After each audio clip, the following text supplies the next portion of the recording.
Hello guys, how are you today? How are you guys? I'm happy to always come on my screen like this to talk to you guys or cook for you guys. But today I'm doing a different thing.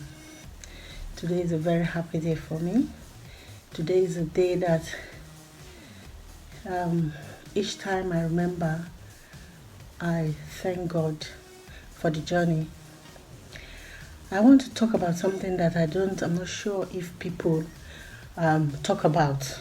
I'm not sure if people are really aware of what it is. I want to talk about having premature babies because I've got one, and that is the reason why I'm making this video. Because I noticed that people don't really, there's not much awareness about premature babies. So that is why I'm making this video. Before I had a premature baby, I didn't know much. I just felt it was just for you to like have the baby. If it's not up to 9 months, put the baby in a incubator and leave the baby there and for the baby to complete the full gestation. But that's not all it is. It is far, far, far, far, far more than that. It is more than people think. Because I wasn't okay as well. It was because of my condition that led to them bringing the baby out on time at 29 weeks. In fact, at 29 weeks, I had to push it to that point. They wanted to bring the baby out at about 20 weeks, but I felt I still want to risk it, to take it, because I was desperate for the baby to survive, and it was between my life and the baby's life. And you know, in the hospital they will try as much as possible to save your life instead of the baby's life. So they told me they didn't want to make that choice of saving my life instead of the baby's life, so that it was better for me to bring the baby out on time, because I have a heart condition called Hypatrophycadiomyopathy. The name is even very difficult for me to pronounce.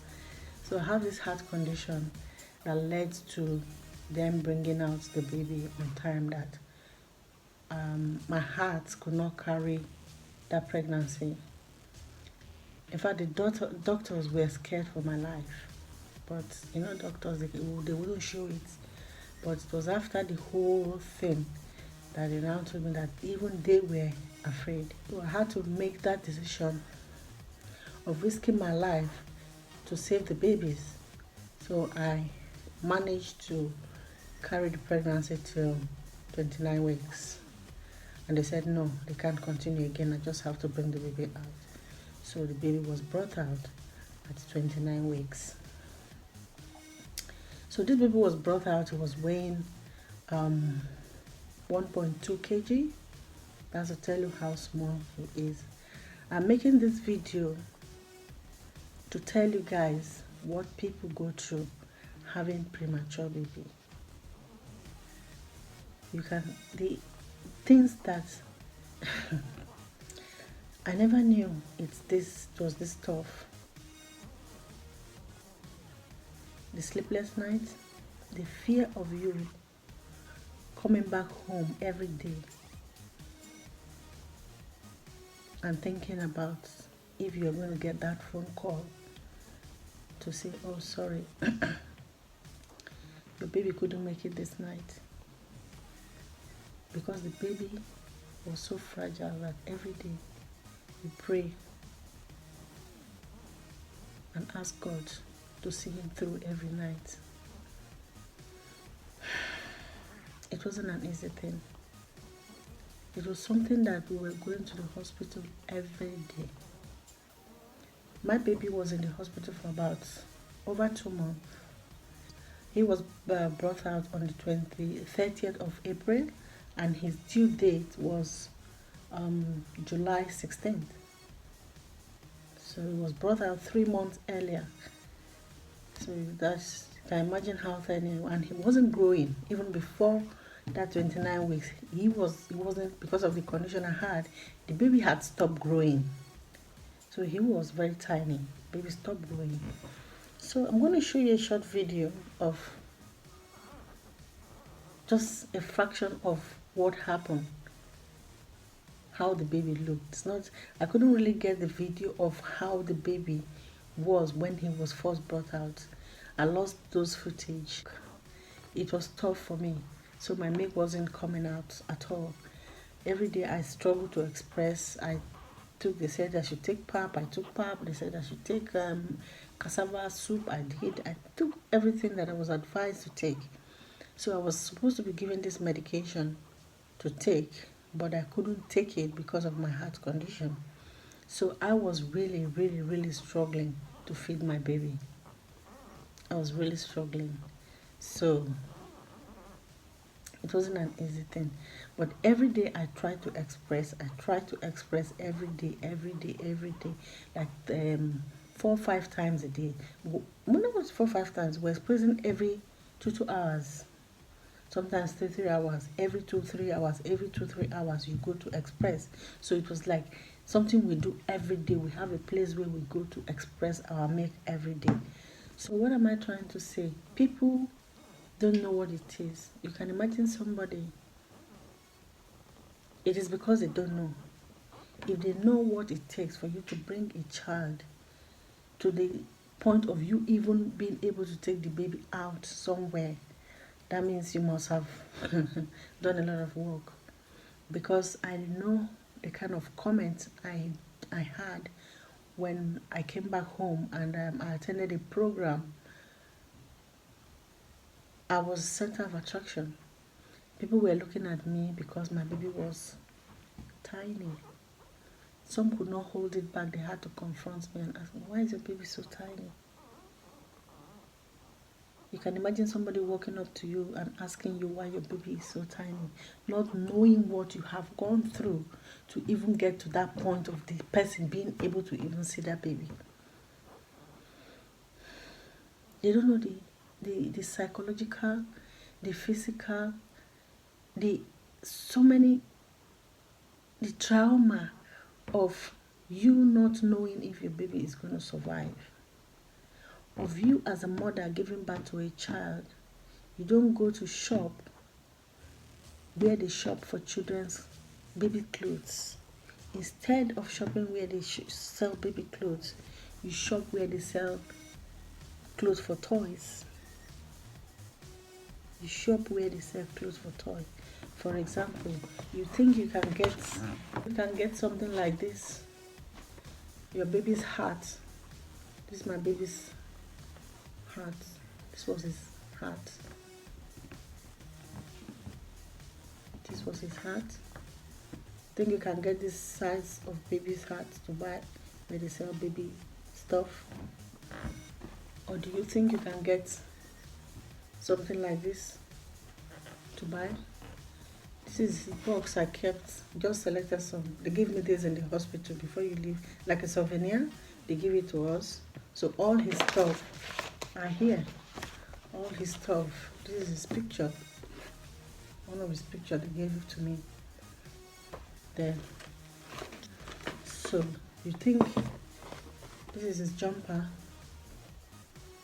This was my favorite one. I used to like this jumper a lot. You think you can get this to buy where they sell baby clothes? You cannot. So you shop where they sell clothes for toy.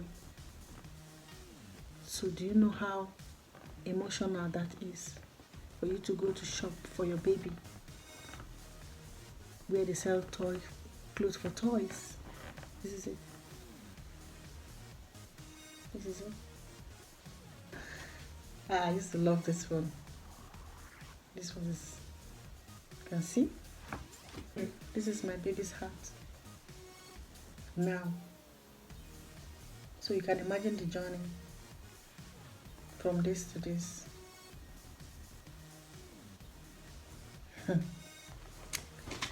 So my dear, that's why I said today is a happy day for me. I thank God for everything. I thank God for the journey.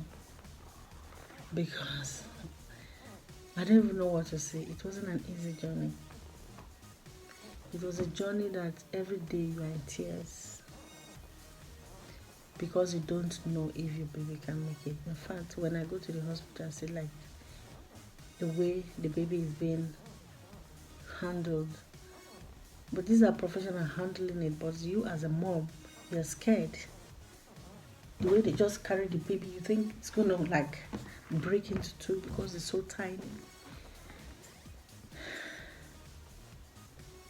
We should try our best to support women, mothers that are having premature children.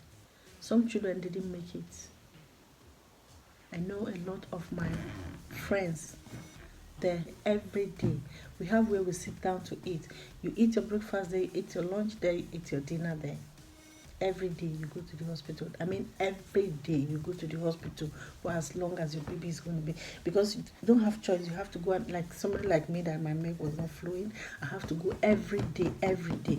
Even if your milk flows, you come there every day. Those are people to support. When you see somebody carrying a tiny baby, you don't know the journey. You don't know what the person has gone through to get to that point of you even seeing that baby outside.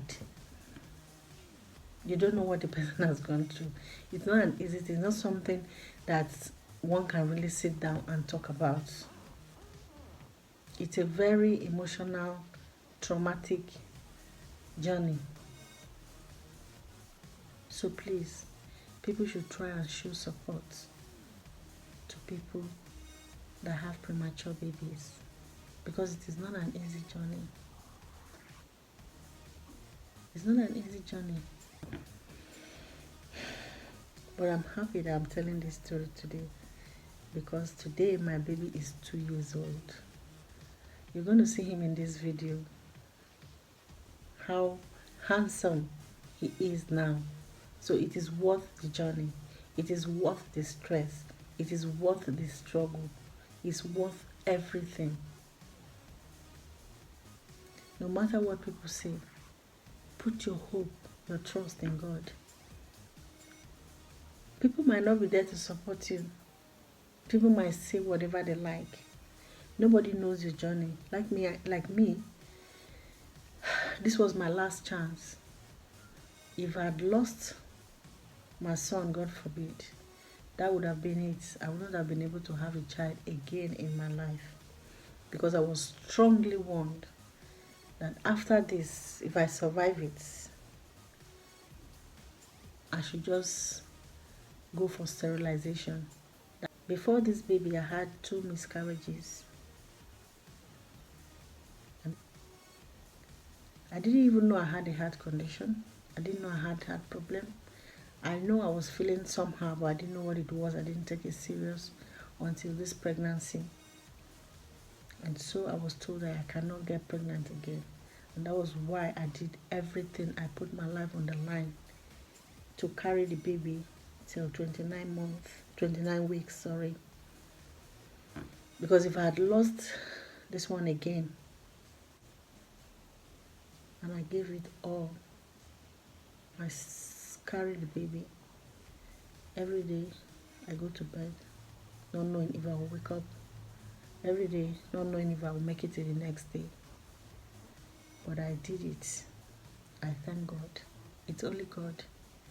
Don't put your hope, your trust on human beings. They will disappoint you. Those that you think are your friends will be the one to turn their back against you when you need them most. I experienced it. Some stood by me. Some turned their back against me. But God didn't. That's why I'm here today telling you this story.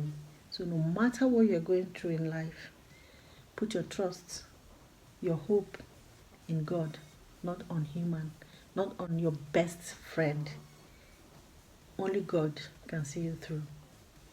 As I'm here now, I'm a free woman, can never get pregnant again, and I'm okay with the 2 that I have got. People talk when they don't know your stories. They don't know what you're going through. That is why it's not good for you to tell everybody what you are going through. If you have a problem, tell it to God. Don't tell it to human being. Don't tell it to your best friend, because tomorrow they will laugh at you with what you have confided in them. Though we still have some good ones that can stand by you. Some people that you don't even expect. People that are very, very close to you turn their backs on you. But some that you don't even know, like in my case, people that I wasn't even close to, that I didn't even know, will be there, even know about me, were the ones that were there for me.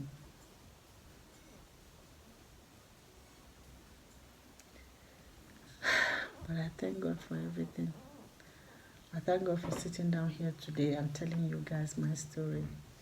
So in all, the essence of this video is to beg people to show love, to support mothers that has got premature children.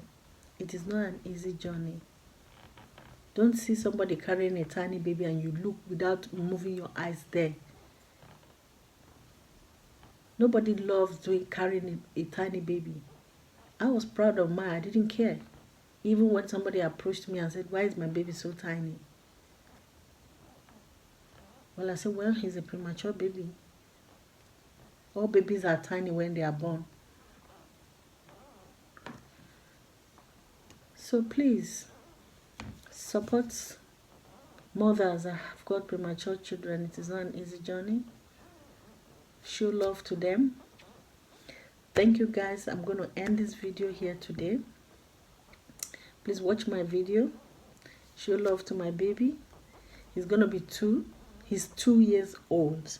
So happy birthday to my baby Rhodes. So thank you. Share this video. Let people know about premature babies, and they should support them. They shouldn't make jest of them. Look at them as if they are carrying toys. So support us, please.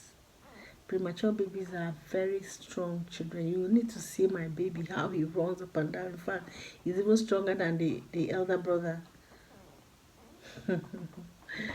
So please, thank you for watching.